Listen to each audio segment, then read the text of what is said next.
Yeah, what a difference a couple of nights makes. Just 2 nights ago, this area, the ticketing area right in front of Southwest Airlines, was packed with people, a lot of long lines. And if you take a look here now, very different story.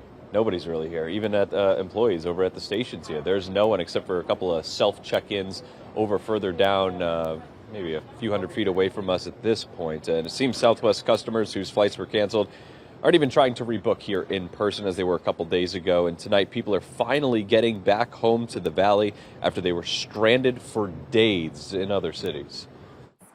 The Jones family is thrilled to be back home.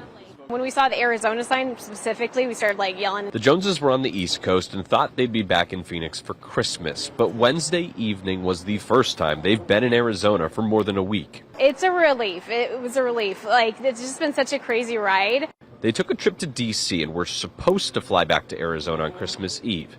Southwest canceled their original plan, so they were rebooked on a flight to Tampa, Florida, then rented a car and drove to Orlando to fly to Austin, Texas.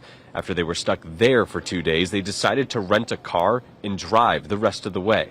It was an unexpected road trip, but we made it, so it worked. It took them 5 extra days to get home and about $1,000 in hotels, rental cars, and food, since they were in random cities for Christmas Eve and the days after. We're just going to go home, pretend it's Christmas Eve, and then tomorrow will be Christmas Day for us, and then just go from there. Mom Erin says they're too tired to worry about their lost bags. Piles of them are still sitting around baggage claim. This was like Chernobyl meltdown stuff. This was awful. Matthew Fouts said his wife was able to fly to Chicago Christmas Day, but he and his kids were left without a seat and their mom.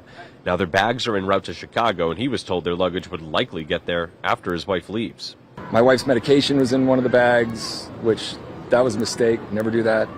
Do I trust Southwest again with something as important as spending time with your family for Christmas? Her parents are up there in age. You only get so many of those chances.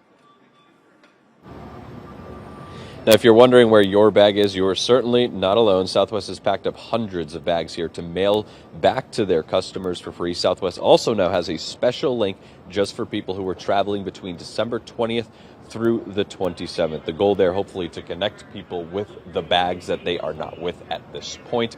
If you're interested in finding out where that link is, we have it for you on the Arizona's Family News app. Reporting live at Sky Harbor tonight, I'm Michael Raimondi for Arizona's Family.